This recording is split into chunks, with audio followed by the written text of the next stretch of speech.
Tonight, a neighborhood on edge. I saw a woman walking with a baseball bat. The search for a woman. And she rushed towards my front door. Who was roaming around in Guelph. It was terrifying. I didn't know what she was going to do. Armed with a baseball bat. Rallying for remote work. Why are we going back to this stone age? Provincial employees take a stand. It's been proven to work. We've proven that we are professionals who can get the job done. On the government's return to office mandate. 4 decades of film beyond the blockbusters. You know, hatched this idea of Kitchener-Waterloo having a film theater that played classics, cult films, new independence. A local landmark throws a party. I like that they show stuff that a big box office theaters don't show. Fit for a princess.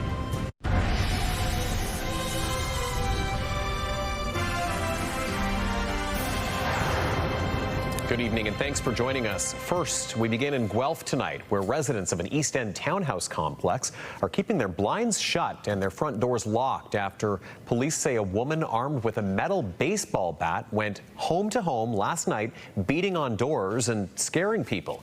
CTV's Alexandra Hollick, just back from Guelph, joining us live now for more on this. Alexandra, how many homes were hit?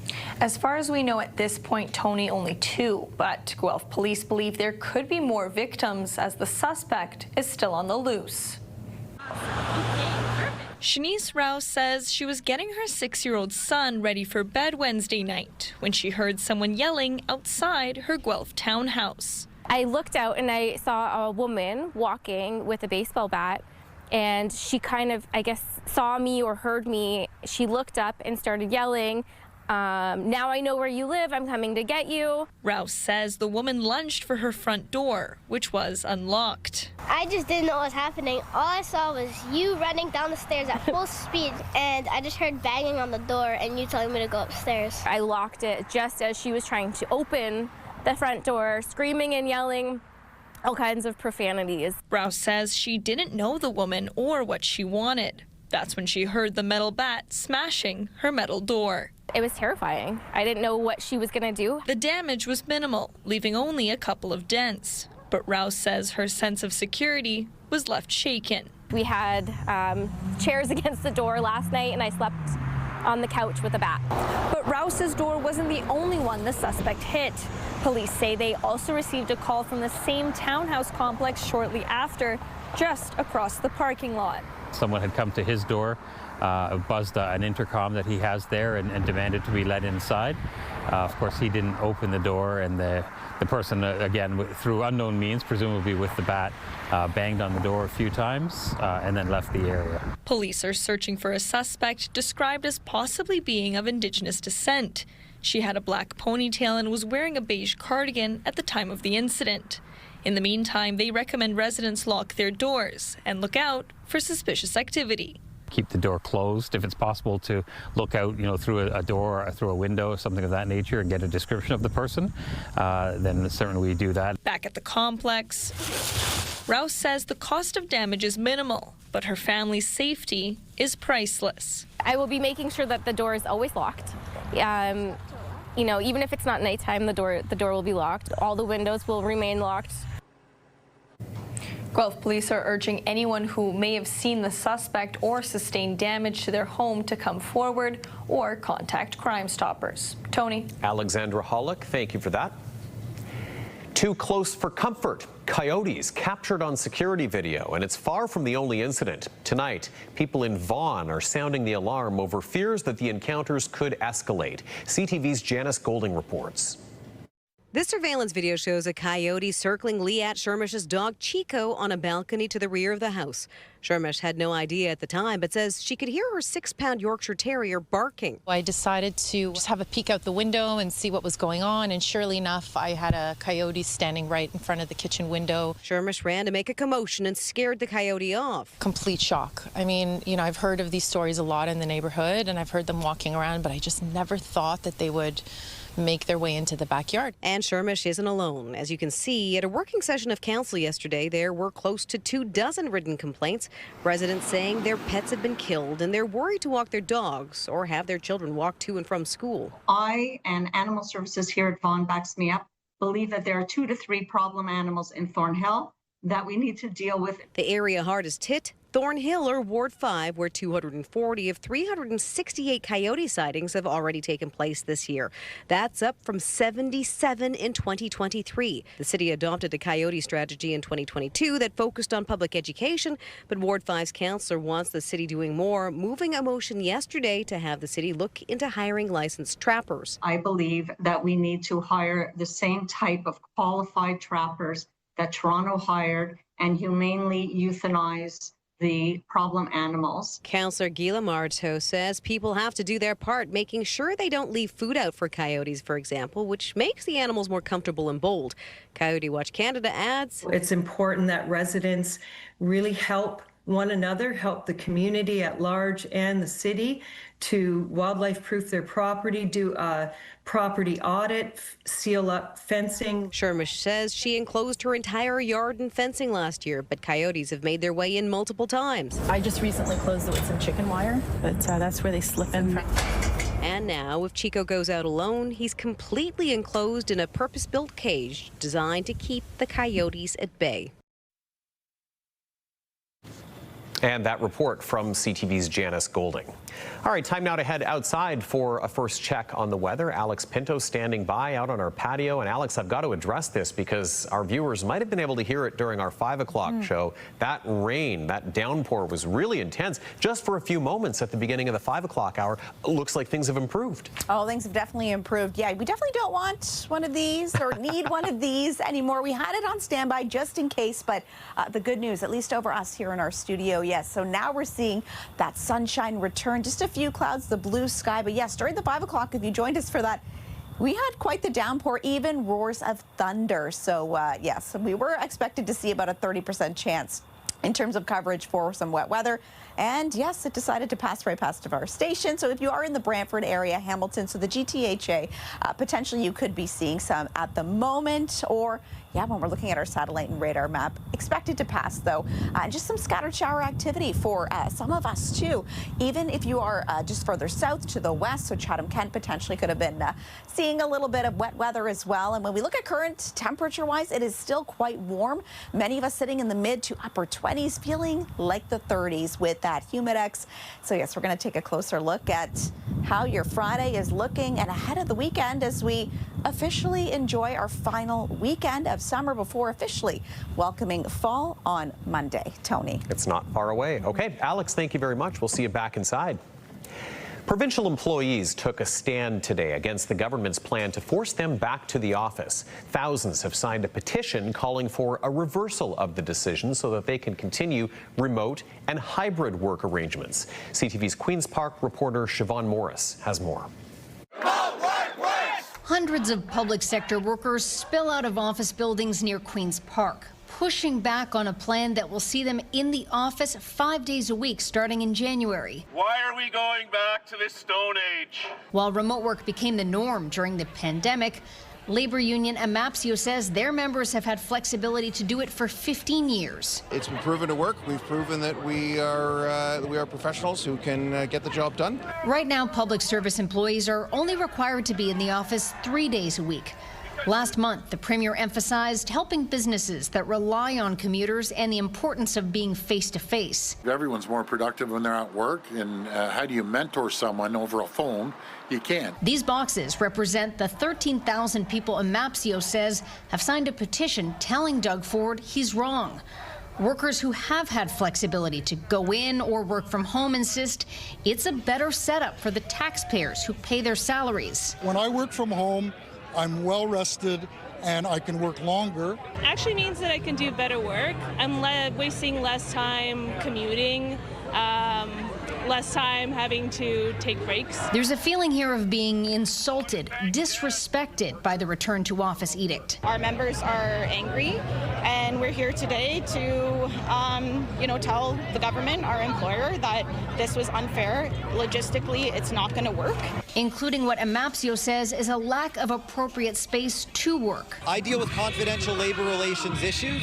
I don't want to be talking about them when there's 20 people around. Amapsio is meeting with the Secretary of Cabinet at the end of the month, hoping for a change of heart. But at this moment, the government's return to office plan remains in place. A spokesperson for Treasury Board President Caroline Mulrooney explains the 5 days per week in workplace standard represents the current workforce landscape in the province, reinforcing our commitment to reflecting the people and businesses we serve across Ontario.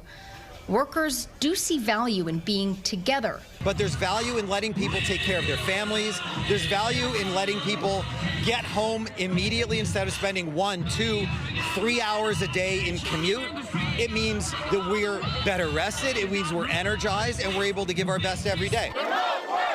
Siobhan Morris, CTV News. Ontario's chiefs of police are voicing support for speed cameras following Premier Ford's threats to scrap them. The Ontario Association of Chiefs of Police says automated speed enforcement cameras are effective in reducing speeding. It also says they free up resources for other public safety priorities. The statement of support urges municipalities to use the cameras strategically to add on to other elements needed to improve road safety. The recommendation comes after Premier Ford called the cameras a cash grab and warned municipalities that if they don't get rid of them on their own, his government will.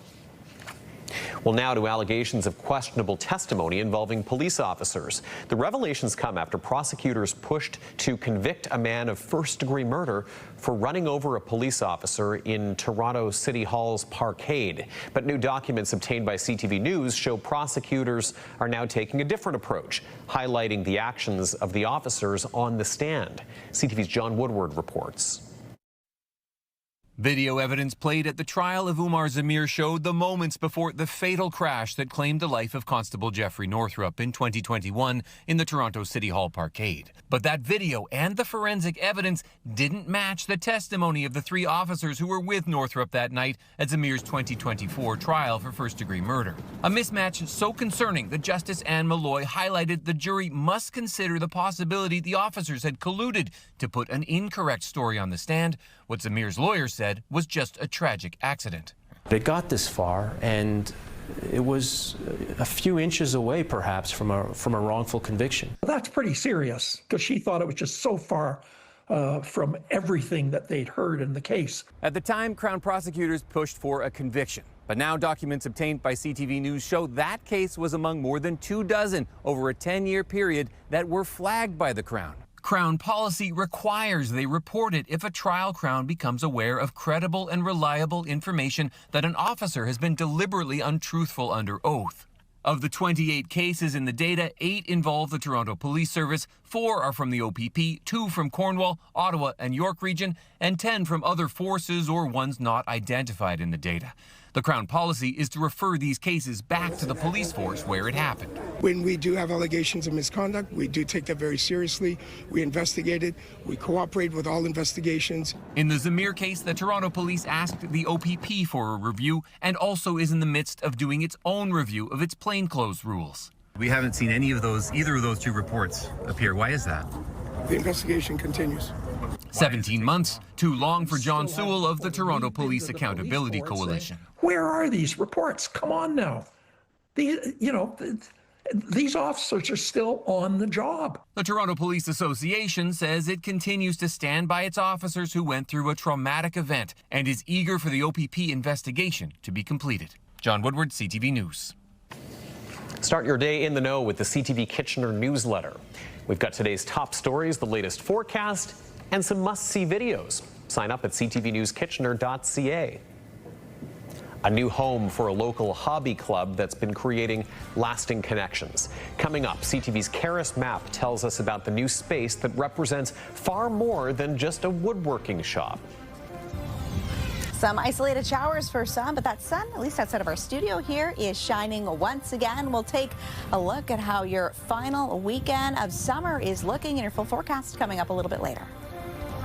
Download the CTV News app and stay on top of local stories as they unfold. We go to a dramatic scene unfolding. Customize your feed and watch live wherever you are. CTVKitchener.ca, your home for news.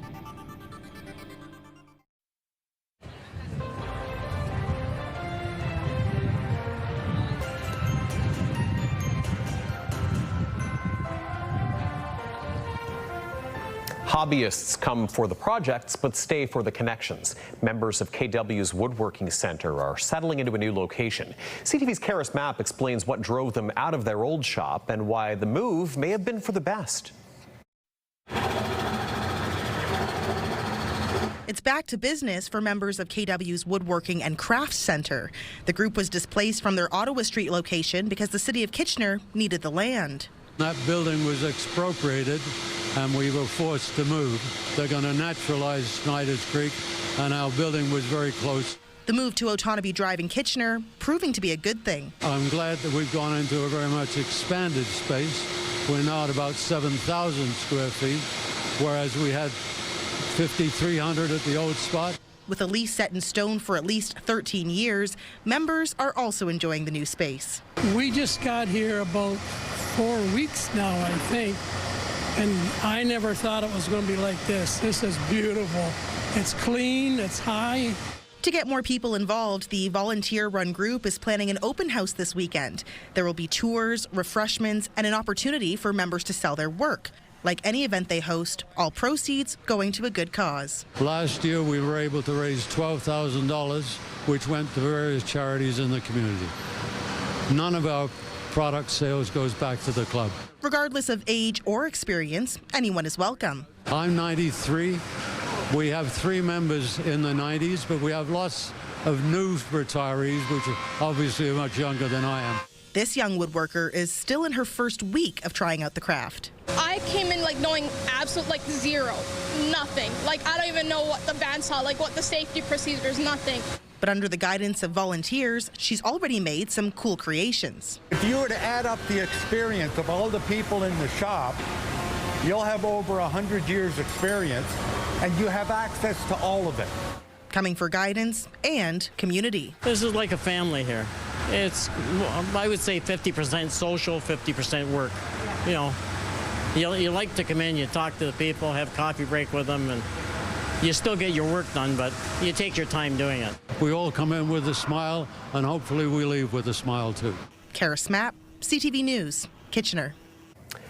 Well, football season is underway, and so is another game that draws millions of people across the country, fantasy football. While many see it as harmless fun, experts say there can be a darker side. CTV's Lauren Stallone has that story.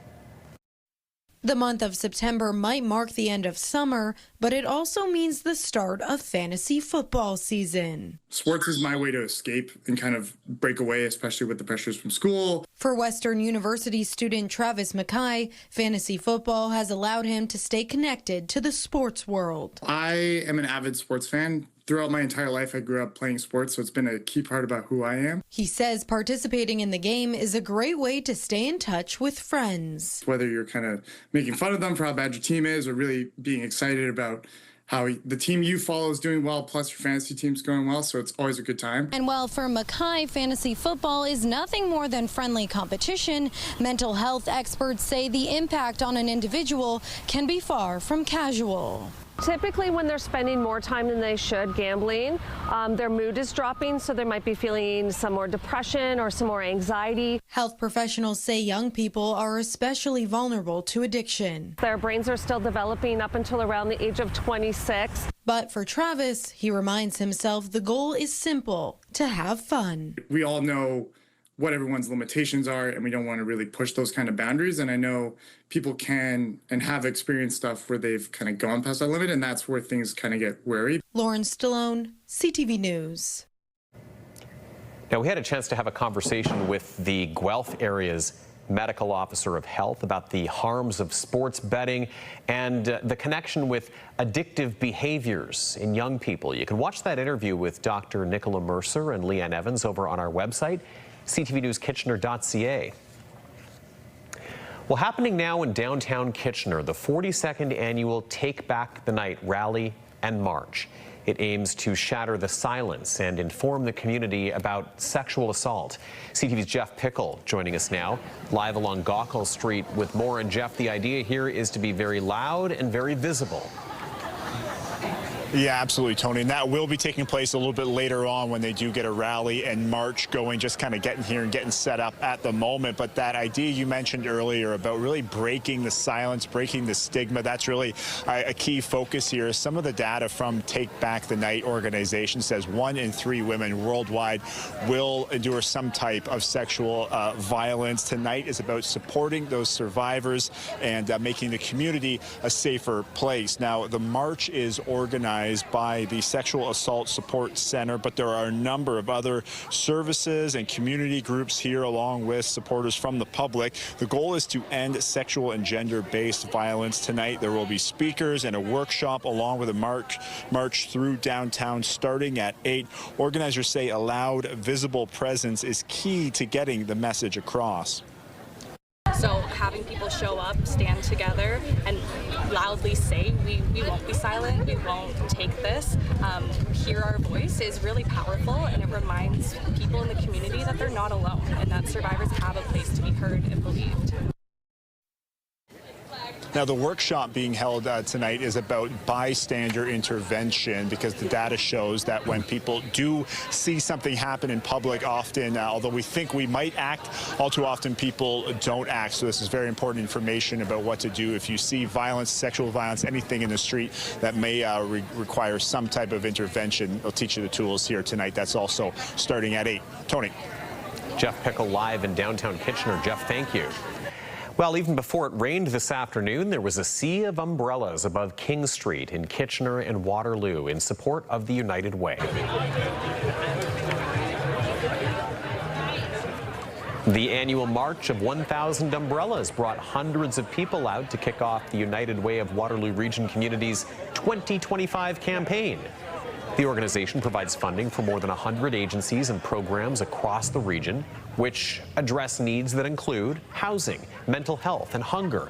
The umbrellas acting as a symbol for the communities they serve. When we started doing this, we did it because we amalgamated Cambridge North Dumfries with Kitchener, Waterloo, and Region. So we serve 7 communities, and it is really that. It's communities. That's why the word is in our name. And Waterloo Region is, in fact, our umbrella. So that's why we have these umbrellas, because it's the walk of the 1,000 umbrellas. The United Way hoping to raise $7 million in its campaign this year.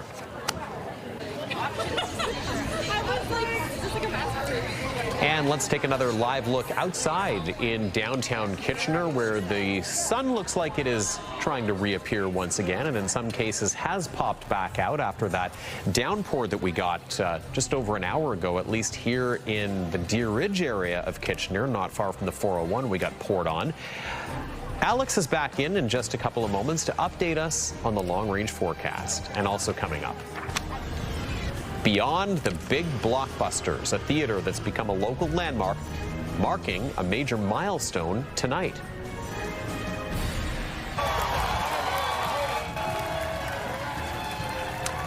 And coming up next, off the air, the removal of Jimmy Kimmel's, the fallout, Jimmy Kimmel's show, the fallout and the criticism over a major move at a big network.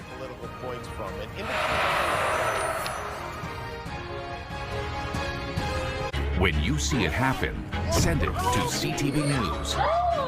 Text 10400. From your screen to ours. Text 10400.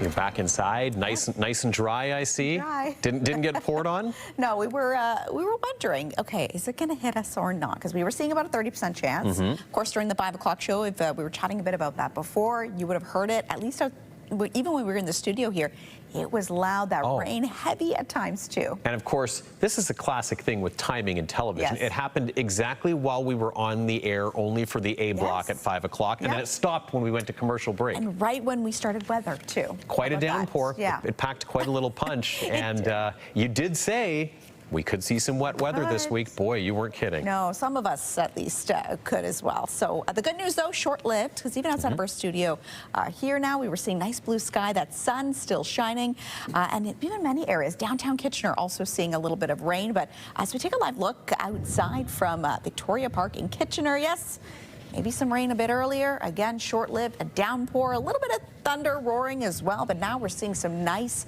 blue sky, just a few clouds. So, yeah, a little bit of a treat from Mother Nature, but of course when we see rain, we do want it too for our gardens and the grass. So especially because we haven't seen any in terms of wet weather, a long stretch for several weeks. We've been lucky enough for, at least if you're a fan of that summer weather, we've had lots and lots of sunshine, but again, a little bit of wet weather is of course good for us. So yes, if you're in Toronto, Hamilton, Brantford, so along the GTHA, that system we saw here in Waterloo region, you're potentially seeing that now. Also, if you're further to the west and south, so Windsor, Chatham, Kent, Sarnia, as well as Port Stanley. Also expected to see potentially a downpour or so, and could be heavy at times as well.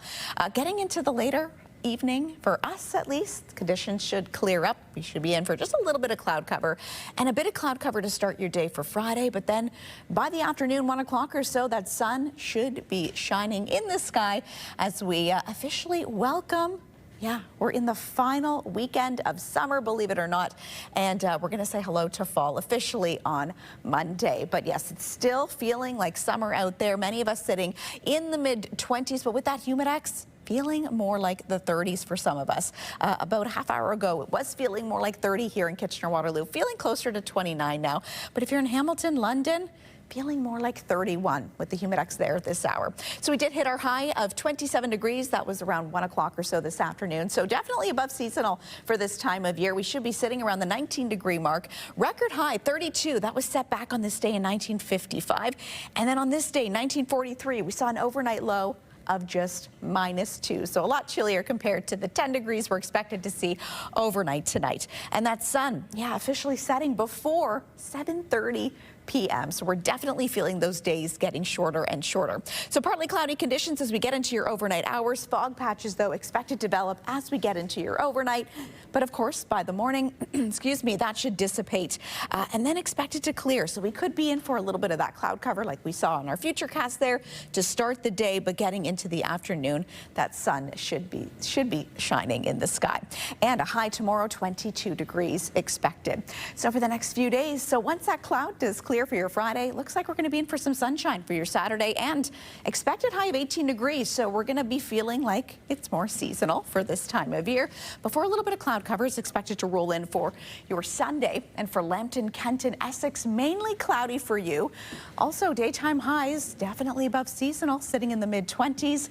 By Sunday, though, some cloud cover expected before a 30% chance of showers we're seeing for the first official day of fall for Monday. And southern Georgian Bay, clouds expected to clear for your Friday. Nice sunshine for your Saturday as well. So if you're planning to be by the water, at least that sun's going to be shining, but conditions noticeably cooler. High of 16 and a high of 19 for your Saturday. And here is tonight's Weather Watcher picture. Dave sending us a great shot during a bike ride this morning. This was taken from the Iron Bridge in Conestoga. And it's a pretty neat shot too, Tony, because you can actually see, it's hard for us to see from where we're sitting, but that's actually a big spider web. I can see it. Yeah, it's pretty cool with a little bit of dew on it from, of course, the early morning hours, but nice perspective, beautiful shot. Always have a good eye for that. Very cool. Our weather watchers are observant. And would you like a live update on the rain? I would. Because Rob Kuhn, who's a severe weather meteorologist with Environment Canada and happens to live here in KW, is a regular viewer of our program. His entire family is. He just messaged to say 4 millimeters of rain measured in Stanley Park in Kitchener in 5 minutes. Oh my gosh, there we go. 4 millimeters in 5 minutes. Live updates, Rob, thank you. Thank you, Rob. Yes, well, you were busy. Yeah, he was keeping an eye on this. Thanks, Alex. Well, Prime Minister Carney is in Mexico hoping to strengthen the bilateral relationship in light of Donald Trump's punishing tariffs. It's also a fence-mending visit to make nice after remarks from several premiers angered the Mexicans. Here's CTV's Judy Trin. Prime Minister Mark Carney is using this bilateral meeting with President Claudia Sheinbaum to reset a relationship that had been previously sidelined. Today, the two signed a comprehensive strategic partnership. The emphasis on strengthening ties with Mexico comes as U.S. President Donald Trump begins the process of unraveling CUSMA, the North American Trade Agreement. Last year, Canada did $56 billion of trade with Mexico, and Carney wants to boost that number. The Prime Minister is meeting with President Sheinbaum one-on-one. The leaders will discuss more cooperation to combat the trafficking of drugs, guns, and people. But the focus will be on building up their economies. They will also have a working lunch with top ministers, including Foreign Affairs Minister Anita Anand, along with Dominic LeBlanc, the lead minister responsible for U.S. trade negotiations.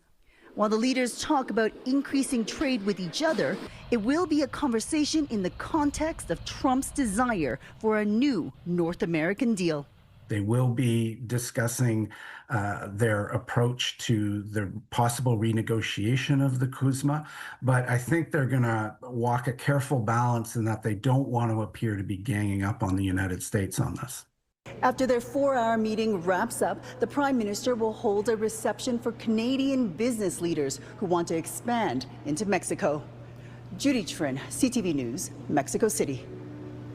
And Donald Trump is heading back to the U.S. after a 2-day British visit. First, the royal treatment from King Charles, and today a meeting with the U.K. Prime Minister. Here's CTV's Joy Malvin.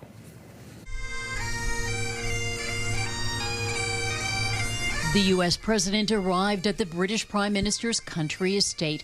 Donald Trump still glowing. After the pomp of yesterday's royal extravaganza, it was back to politics. I think it's an unbreakable bond. This partnership today is a signal of our determination to win this race together. After inking a massive technology partnership between the UK and America, in taking questions, the leaders dodged some diplomatic minefields.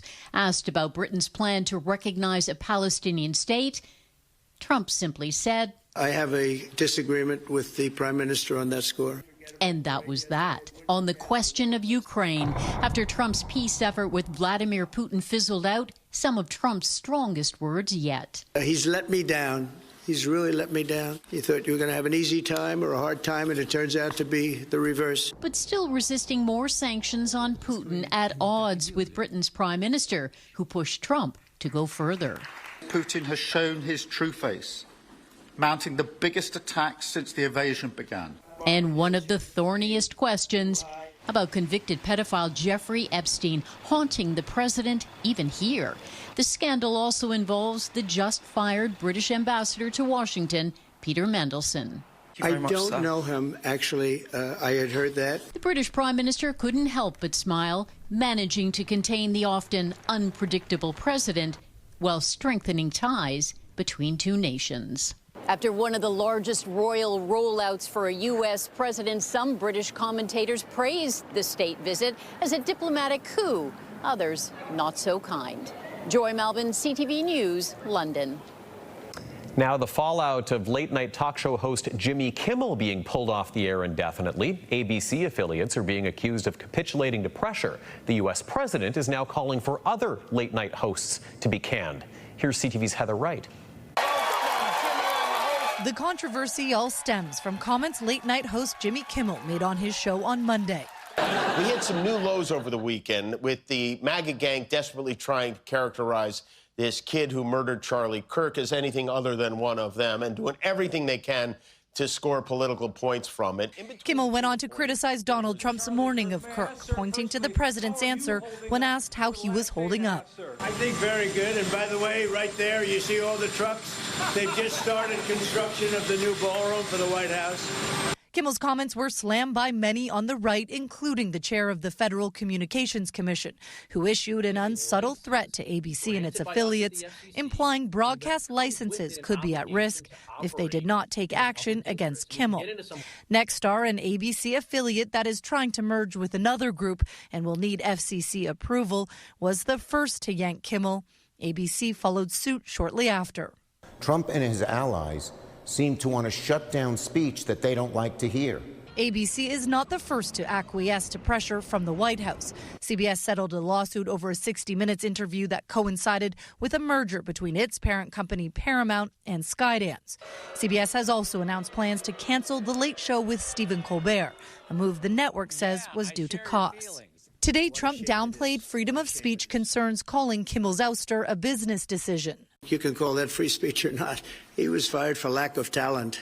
But on social media, Trump suggested other late-night hosts should be next. That leaves Jimmy and Seth two total losers, referring to The Tonight Show's Jimmy Fallon and late-night host Seth Meyers.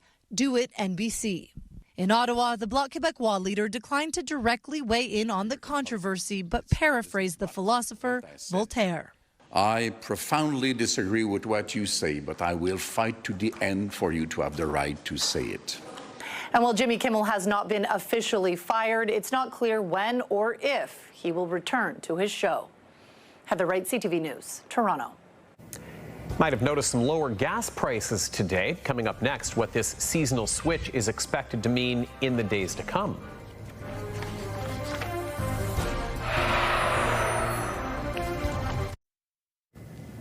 You might have noticed a drop at the gas pumps, stations switching over to a cheaper blend of winter gas. Much of the province saw a roughly 10-cent drop overnight. Gas stations are required to use the summer blend from mid-April to mid-September. Higher prices in the U.S. and the Canadian dollar have been factors in keeping prices up over the summer.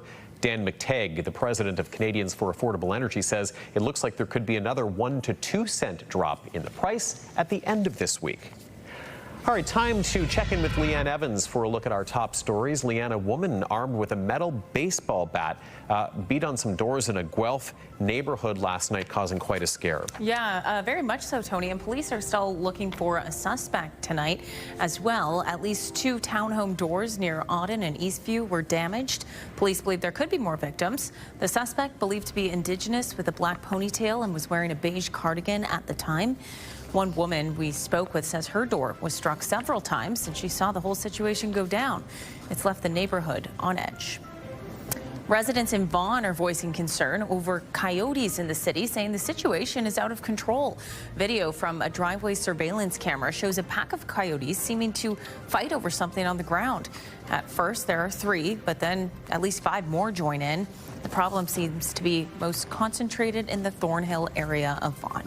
And on our website, Leanne, food insecurity is something that's certainly an issue in our community. You and Alex Pinto were over at the food bank a little earlier today with that mission in mind. Yeah, exactly. We got an update on the food bank summer campaign. That is the Full Bellies Happy Hearts campaign. Got the final numbers on that. Also learned about some upcoming campaigns the food bank is working on for the fall and how people can take part and get involved. You can find out more by watching this full interview with CEO Kim Wilhelm. It's over on our website, ctvnewskitchener.ca. You can scan the QR code to download the CTV News app to watch that as well. A good update there on what's going on at the food bank. Yep, such an important organization in our community. Leanne, thank you so much. Thank you. We might call this a prickly situation for police over the weekend. Members of the Saugeen Shores police force were called in after someone found a baby porcupine in their garage. Not sure what to do, they called police when they found it. Officers corralled the porcupine into a plastic bin and released it into the wild without incident. Later on CTV News, lives forever changed in a community whose name you may not believe. Coming up, the story of some very good luck in Good Hope.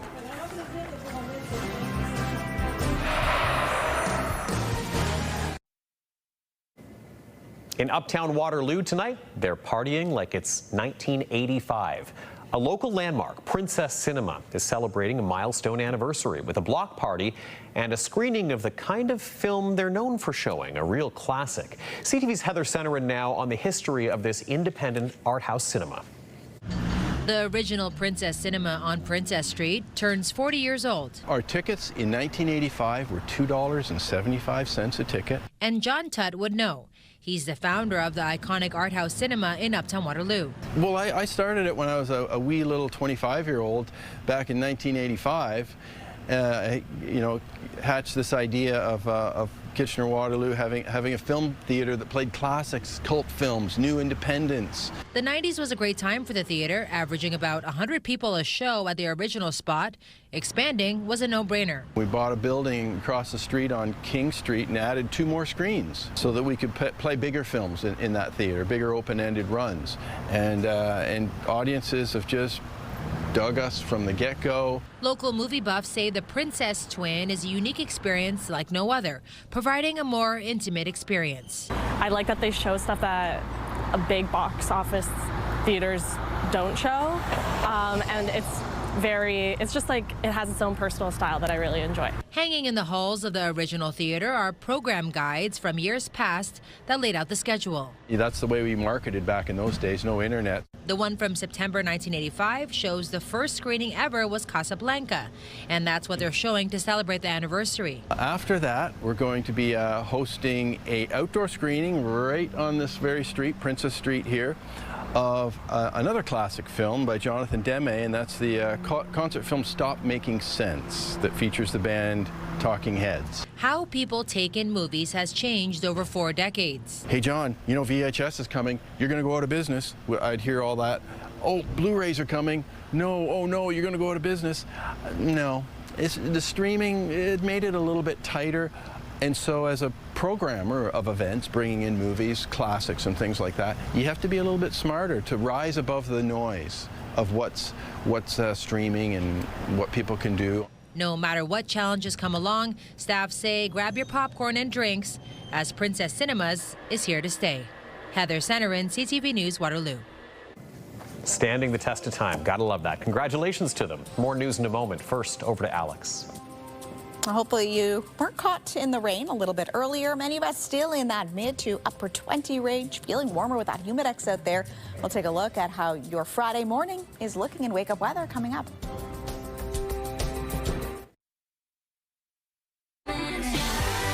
A Day is back on 105.3 Virgin Radio. Listen to Jeff, KP, and Backstage Ben for your chance to win $5,000 every weekday. 5K a day.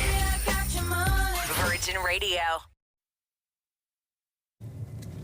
All right, we are back, and we're going to check in with Leanne Evans, who's watching some developing news that's just come into the newsroom this hour. Leanne. Tony, there's a crash in Kitchener that's closed a road. Emergency services on scene in the area of Hayward Avenue. Hayward currently closed in its entirety from Cortland Avenue East to Hanson Avenue. Some bus routes also affected. Cortland Avenue to Lennox Lewis Way route not running this hour. One person is hurt. Police are asking anyone with information to get in touch with them. Tony. All right, Leanne, thank you for that update. Appreciate that. And Alex, as far as our weather goes, well, the wet weather arrived. Yes, and it did. Now we're back to nice conditions. Yes, short-lived, so good news there. But yes, we're seeing that sun still out there tonight. And yes, we're feeling warmer and above seasonal conditions. But when we look at tomorrow morning, some fog expected to start the day. We should be seeing that starting to develop overnight. But yeah, by 6 a.m., 11 degrees with the fog patches. Then it should dissipate, though. By 10, we should be sitting at around 16, mainly sunny sky. Okay, well, speaking of numbers, finally for us tonight, 14 people who hit the jackpot, a whopping $50 million playing Lotto Max. They live in a remote northern community near the border with Labrador. So the ticket was purchased in the aptly named town of Bonne Espérance, or Good Hope. CTV's Jean-Pierre Boschman traveled there to meet the winners. Bonne Espérance is a postcard pretty small fishing village that hit the jackpot. And marking a first in its history, Lotto Quebec chartered a small plane and invited journalists, big checks in hand. Just about all of the village's 500 souls gathered to celebrate the $50 million win. Congratulations. Au nom de Québec, il me fait vraiment plaisir de vous remettre ce chèque de $50 millions. Félicitations. A moment, as the mayor said, that will mark the history of Bonne Espérance. In a million years did I ever even dream dream of coming here and doing this. It's fantastic. It's at St. Paul's General Store, a few kilometers away, that the ticket to the good life, well, to 14 good lives, was sold. The retailer gets a commission. That's this check. And Della Spingle, who owns the store with her husband, is also among winners. Oh, there was lots of screaming and yelling and yahoo. The group organized by the General Store has been together for nearly 20 years, winning very little over the years. And so there was a lot of disbelief when a chain of calls started to reach the winners. And as one might expect, news spread fast. I was just completely frozen. I was shaking. I said, this can't be real. This is not real. You know, like, I can't believe this is happening. It was so weird. The winners began to gather at the General Store. Between 14 of you, you won $50 million. Oh my God! To 3.5 million each. That's Carolyn Sims with 11 children to spoil, who still can't believe there's a check to her name that size. I couldn't believe it, and I still can't. It's hard to imagine. It's emotional. It changes your life. Then there's Loretta Cabot-Griffin. They retired from the fish plant. She's a 72-year-old fish plant worker, and she hung up, or well, threw out her hairnet. And now retiring. 4 winners live on the same street. They've now dubbed it Millionaire's Row, a massive transformation in a town where the main industry is fishing, and that has, over the years, struggled through some hard times. And so, as they say, winning the lottery won't change the world, but it is certainly transforming Bonne Espérance. Geneviève Beauchemin, CTV News, Bonne Espérance, Quebec. Ah, beautiful. What a moment. And it's like we always say, you can't win if you don't play, but imagine experiencing a moment like that. It's going to happen to anyone. I'm happy it that group there. Bonne Espérance indeed. And in the meantime, that is all the time we have on for tonight. We're on a little bit later for our late news, though, because of football tonight. So we'll see you then. Bonne nuit. Take care.